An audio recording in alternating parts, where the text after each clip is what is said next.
toujours vivre le bien tu fais bilile le kamalo bana ebele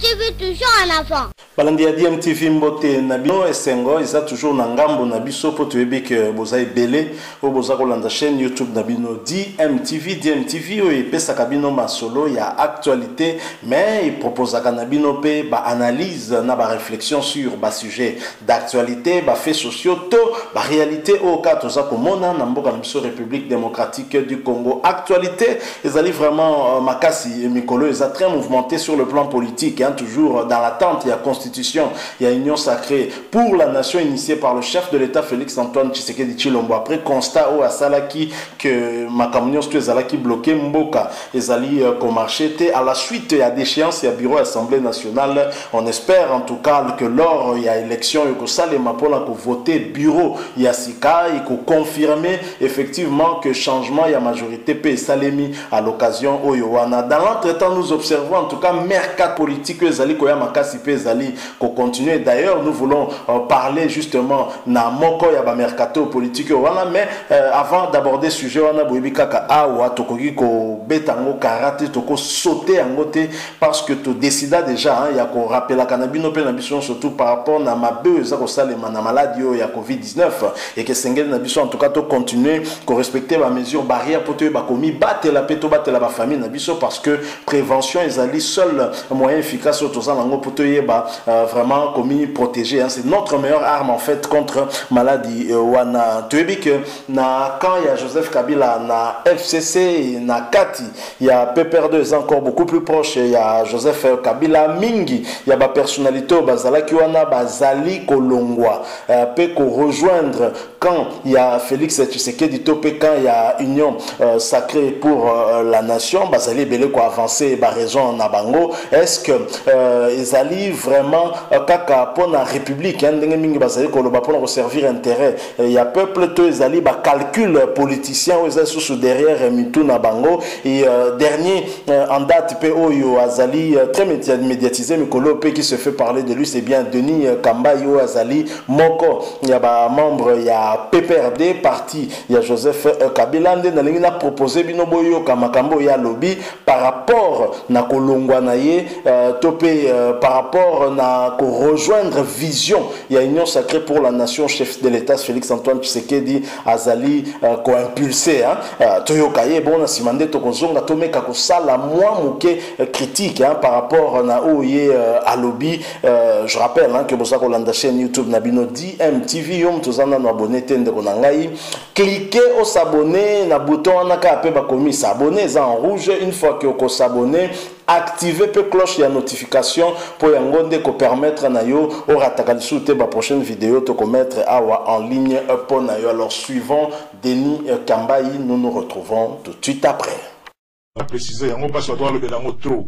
que Denis Kambayi vision ngana mo konzamboga na président de la République sortant toza pathologie la social démocratie on comprendre et na mona aneti IDPS na PPRD bazo tsuba na o solindeni ya logique te yo c'est le positionner de position toi social démocratie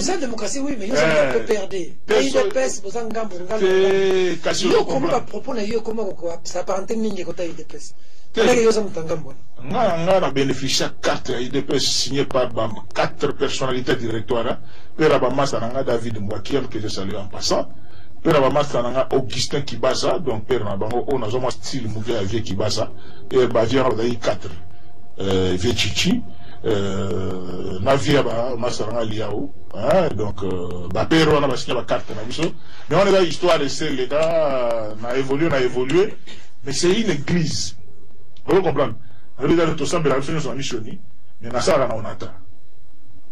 Vous comprenez? Donc vous comprenez, on a hôtel, na sala na onatra, bana mai buso to samba na même église na sala nationale tout ça le na sala na onatra le bina sala nationale mais pourquoi la clip na yo comme kokotela mingi DPS ezokotela na loba yango banda kala Peter ministre des sports na gouvernement et avant na kende comme gouverneur de province wana kujoza majorité biloko tout mobimba je crois na yamba na bureau na Ndeko Elezer, encore journaliste, na yamba Flavien, na bureau nanga, na betela bango li solo, mais yo dans le système de ma vie, ouais, na la vérité n'est là. Si c'est bon, c'est bon, si c'est pas bon, c'est pas bon. Donc j'étais de grands défenseurs et la coalition. FCC cache, parce que là, vraiment la bonne dima. Ndenge moko tamboka autour ba message belé autour ba belé et ça là août et à septembre d'ici ba message à lobby tout comme aussi message à la public sur le temps mais na pas ça ka bango conseil à ba no botala ka mingi ba entourage na bino mais muto yo kela nga exacté siko l'idée et bien faut moko tamboka ko lobake et tout bête sur la union sacrée donc ça ne gêne pas est-ce que les gens déjà constitué. L'idée est donnée. Vraiment, la porte-parole n'a pas déjà donc na vision déjà bandakala. Donc na PPRD mais conception makalisi na mobimba union sacrée. Donc on comprend dans côté. C'est-à-dire que ba Congolais va comprendre. Ba Congolais va comprendre banda union banda to FCC cash. Banda to za pour to za soutenir c'est pour financer.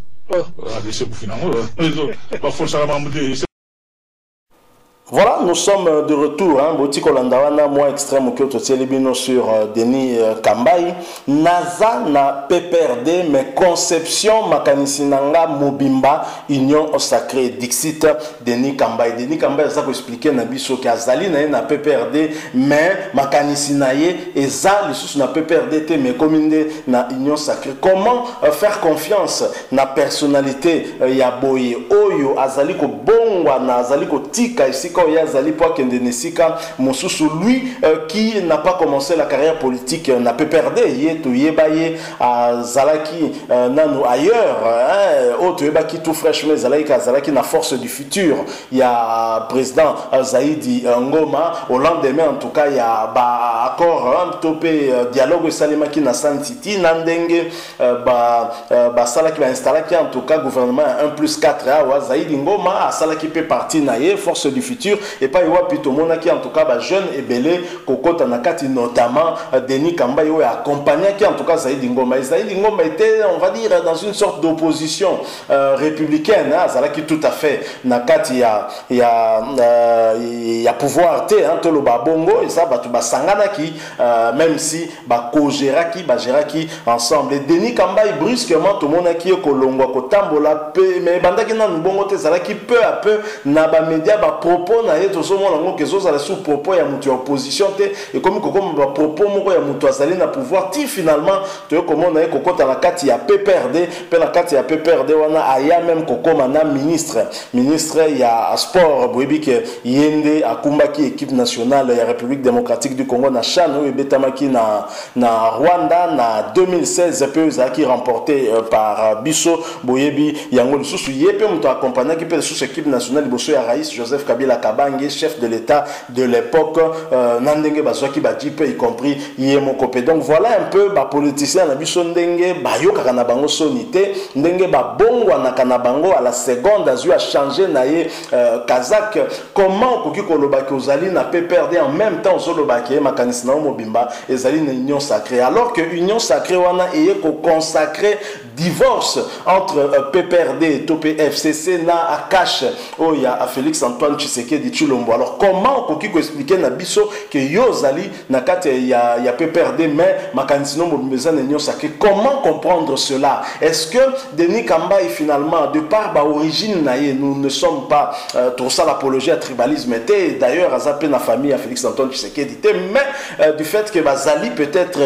na province il y a Grand Kassai tout le baga Grand Kassai parce qu'il y a un certain moment président Grand Kassai n'a habité Soka Zalika Bongo. Est-ce que cela ne lui a pas mis dans une position difficile. Il y a Kozala, Mouto à Kozala na côté, où Ezali Kobunda, Kobundisa par exemple, le chef de l'État, peut-être que Ezali Moko, il y a un argument, où Ezali qui est na réflexion, à Pona, Kawana, il y a Félix Antoine Tshisekedi. Est-ce que Ezali réellement par conviction, nous nous posons des questions et nous sommes aussi en droit de nous poser ces questions parce que Azali vraiment inspiré confiance pour le changement, on a le lenge y a un moment PO et commis, Ezali vraiment Kamuisa, mais Kamuisa peut mingiter parce que na parcours politique naïe, il a eu quand même à changer comme ça, bah parti politique tout le monde on dirait quelque part changement, il y a idéologie Ezali yango tolobi boye na quatre union sacrée modèle bah parti union surtout Ezala qui proche Joseph Kabila bazo kota na union sacrée wana chef de l'État Félix Antoine Tshisekedi j'espère que Azali na obiso to bengaka na lingala ki yungulu akoyeba ko yungula pona ko garder ba oyo bazali malamu pe ko koisa ba bazali mabe sinon il va faire la même chose parce qu'il aura des collaborateurs oyo ba ko rendre service. Rappelez-vous Joseph Kabila Kabangi a toujours déclaré à Lobaka Yango qui Azali sera Azali kata 15 collaborateurs ya pamba ndeta msumboka oyo et kenda amosika même si après déclaration on a nini ya salaki pour qu'il y améliorer justement entourage naïe rien du tout et ce sont les mêmes personnes qui ont continué dans les mêmes habitudes dans le même système il y a corruption système il y a moibi et il y a mbongo au lobby et le commun dans la pratique yomoko pour sali et le côté pour apporter changement et c'est malheureux. Nous espérons que le chef de l'État Félix Antoine Tshisekedi a ouvrir l'œil et le bon pour éloigner Bambouma Yamabe pour garder Bambouma Malam parce que du côté à FCC il y a certainement des valeurs aussi et qui peuvent certainement aussi travailler pour le bien-être du peuple congolais et non pour que va se servir pour que va servir les autres. Donc voilà, moi Mokeli Solo Tolonga qui échanger Nabino une petite réflexion par rapport il y a Baoto Zali comme nous avons pris un cas de figure Zalika il y a Denis Kambayi qui dit très clairement qu'Azali n'a pas perdu mais Mikolo Yoye Makanisinae Mobimbeza na kati ya union sacrée on a compris de quoi il voulait parler. Si vous avez aimé Boutique la biso moi like Boebi Kaka et ça là vraiment bien mais mingi pe bokoki ko exprimer point de vue Nabino en nous laissant un commentaire bon mi abonné pe na chaîne DMTV Bobo Sanate ko activer cloche de notification parce que yango ko rappeler Nabino à chaque fois tu vidéo awa po boyeba na kolanda yango. Merci encore une fois Nabino, nous espérons vous retrouver très prochainement Soki Nzambe a battu biso en attendant portez-vous bien et DMTV vous dit au revoir.